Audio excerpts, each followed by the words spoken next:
Ah, Canelo could be trapped. I was born ready. Bro, yeah, you was born ready to.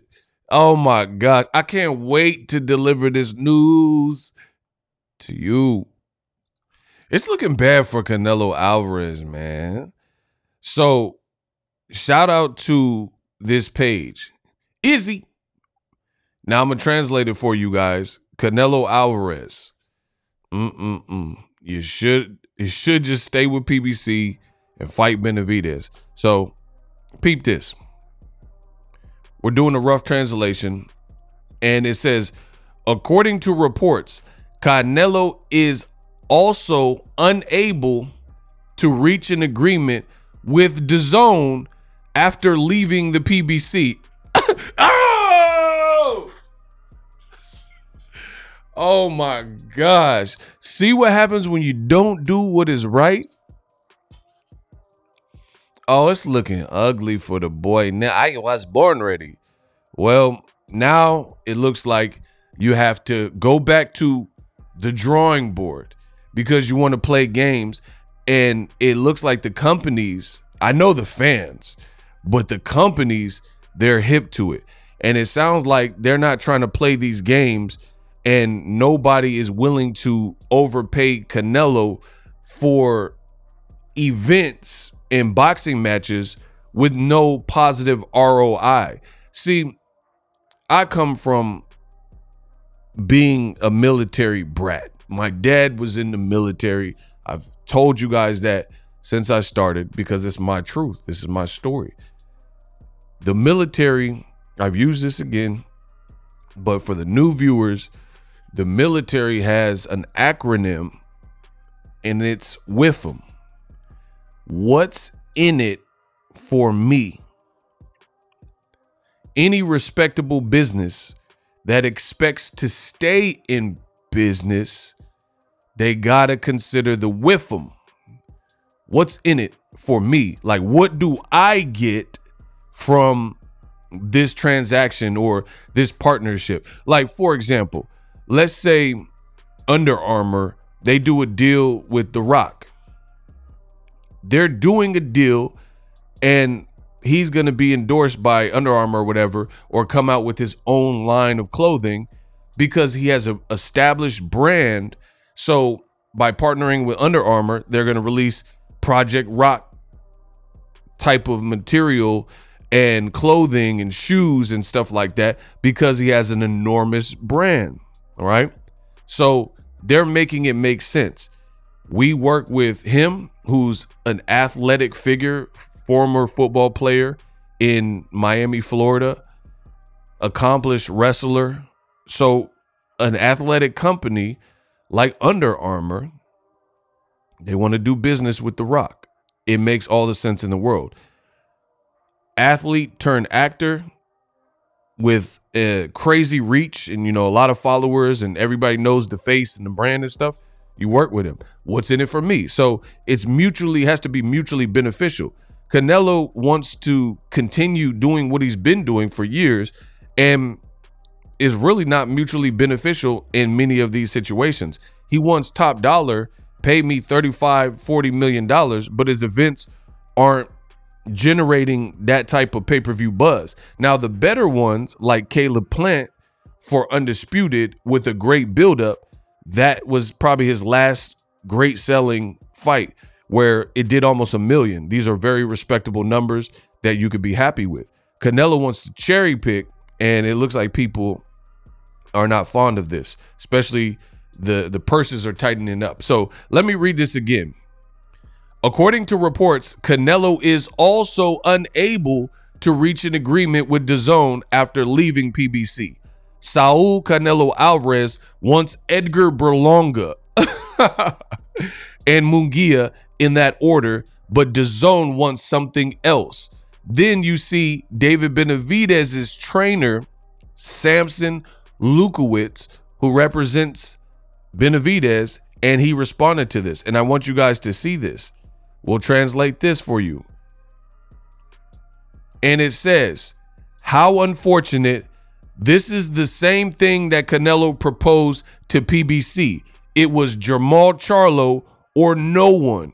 That's because he was offered to fight his mandatory, David Benavidez, and it had nothing to do with money. So it's a rough translation, but that's what he's saying. You guys see it underneath. Subscribe to my channel. I am truly the best in the business. If you want boxing news, you want entertainment, you want interviews, whatever you want, I can get it to you. I'm your pusher man when it comes to this boxing. I'm the best in the business. The video quality, immaculate. My audio quality, immaculate. The kid with the golden voice, subscribe. This looks terrible for Canelo Alvarez. You got multiple platforms, PBC and DAZN, and they're having difficulty working with Canelo and striking up a deal with Canelo Alvarez because of his demands, which is exactly what I've told you on my channel, right? This is exactly what I've said on my channel. This looked bad. And it's funny because I tell you guys all the time to just be real. In the words of Will Smith in Concussion, tell the truth. Tell the truth. Tell the truth. The truth shall set you free. And when people do that, boxing and the world at large becomes a better place. The Canelo man fans, the stands, the Canelo stands, they do not want to keep it real, and Canelo continues to make y'all, not me, but y'all look bad with his decision making. So you entered a 3-fight deal with PBC just last year as an undisputed, because he already had the belt, beating Caleb Plant, as a current and active 168-pound super middleweight. You serve one fight with that 3-fight pact, and it's against a 154-pound Jermall Charlo. So you're bringing up a guy 14 pounds to meet you. He is not a super middleweight. Could you imagine if Andre Ward, who was the king of 168s, he was fighting and wanted to continue fighting people from underneath his division, right? Like, imagine if Andre Ward, SOG Ward, especially with all the you see the racists in boxing and stuff like that. Imagine if Andre SOG Ward, who's biracial, by the way, but to old media, some of them, they don't even know that because they don't bother to get to know the fighters. So they don't even necessarily know that. Anywho, imagine if Andre Ward brought up, like, imagine if Kovalev was 14 pounds underneath him and then he brought him up to 168. So Kovalev was a 154 pounder. They wouldn't give credit. Or, like, we'll use a current, like, imagine if Andre Ward brought up Brian Castano, the one that fought Jermall Charlo, or he brought up somebody like a Madrimov and beat him. You know, old media, the usual suspects would give Andre Ward no credit. But credit to Andre Ward, who is an amazing boxer. Check out his book. He has a book signing in New York coming up. So make sure you go to his social media. It's a boxer I have the privilege of having interviewed and been in his gym, you know, me being out here in the Bay Area. And I know and it's just, these are amazing fighters from yesteryear. So shout out to Andre Ward and all of his continued accolades and accomplishments. Check out his documentary and check out his book. But one thing I know from knowing Andre Ward is he really about that action. Like, he's a fighter. He's a fighter that uses his brain, and he's willing to challenge himself. He has that Mamba mentality. Rest in peace to Kobe Bryant. He definitely has that. And you've never seen it. If anything, you've seen him fight a light heavyweight, somebody who was bigger than him, in Chad Dawson, even though the fight took place at 168. That's Chad Dawson's fault because he said he could drop down in weight still, right? But that's still Chad Dawson, like 6, whatever, 2.5 or whatever his height was. Bad Chad Dawson. Then he's moving up fighting Kovalev. So he's moving up and fighting Kovalev. And then here's the difference between the Andre Ward and the Canelo. When he won the fight, but he won it by 1 round on the judges' scorecard, all 3 judges' scorecard, Andre Ward showed you who he is. He went back into the lab and did an immediate rematch with Kovalev. We can't say the same for Canelo Alvarez. Canelo Alvarez, he loses to Dimitri Bivol, and then he gets out of Dodge, and he's not fighting Dimitri Bivol. So here's another thing. If this, and this again, Canelo man fans, the stance, they're not going to do what I'm doing and hold Canelo to the fire. But let's say Canelo couldn't reach a deal with the PBC, right? And he's going back to DAZN. Why are you talking about Edgar Berlanga? Why not fight Dimitri Bivol and then fight Munguia in September? That's the guy that beat you. Edgar Berlanga didn't beat you, but Dimitri Bivol did. And clearly he has a working relationship with DAZN. He's worked with Eddie Hearn before. So why can't that fight happen? Because Canelo does not want to challenge himself in such a way. He knows he lied and said he won the Bivol fight, and Bivol only won like a few rounds, but then you wouldn't rematch him. Again, the difference, Andre Ward, that didn't sit well with him, that people were saying he lost even though he won, so he still ran it back. We see that Canelo is avoiding all these risky challenges like Benavidez. So I can't wait to see what happens next. Canelo's trying to play hardball, and it looks like the jig is up. People are over it. They're not.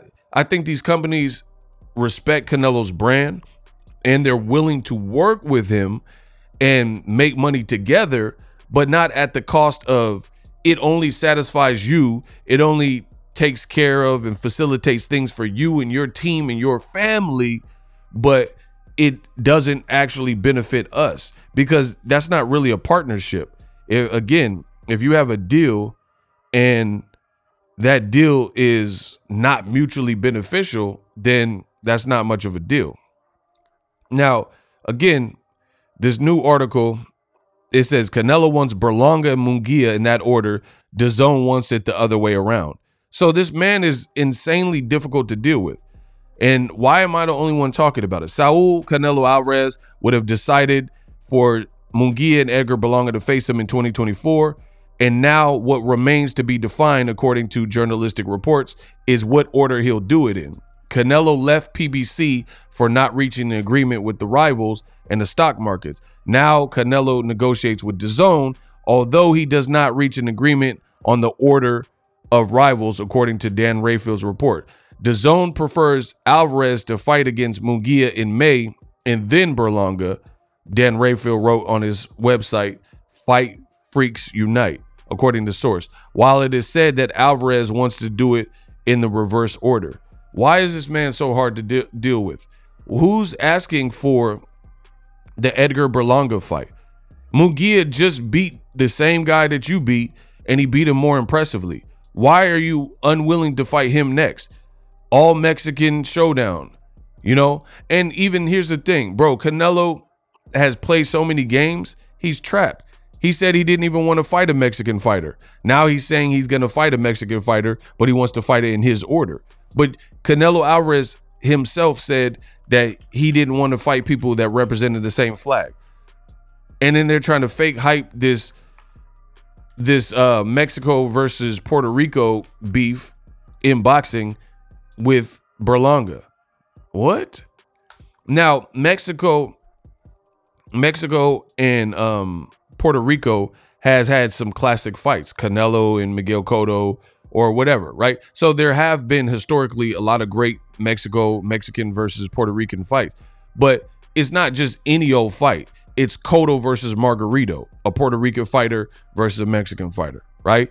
You can't just makeshift it and just pull out any random Rican, any Boricua, any random Mexican fighter and say, oh, this is the fight we want to see. That's not how that works.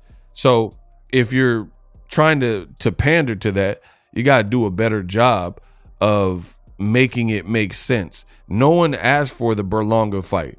So we'll see. You know, at the end of the day, we're going to see what DAZN decides, and if they give in. I'm glad PBC doesn't sound like they were willing to give in. Like, yeah, we'll pay you for Charlo if you commit to David Benavidez. And here's another thing. Why is Canelo willing to commit to Berlanga Munguia with DAZN in his preferred order, but he wouldn't commit to Jamal Charlo, get the money that he says he was promised, and then commit to David Benavidez. He doesn't want that smoke. Smoking on top 5. Smoking on that guy. Take 10 steps and I'm smoking on top 5s. Man, this is a terrible look for Canelo Alvarez.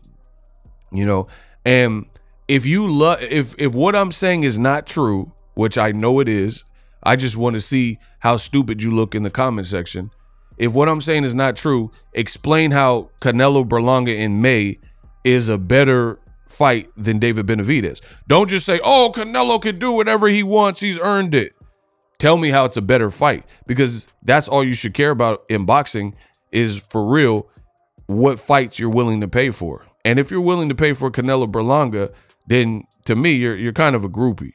You know, you're a stand for either fighter, because no one asked for that. And Canelo continues to provide fights that nobody is asking for.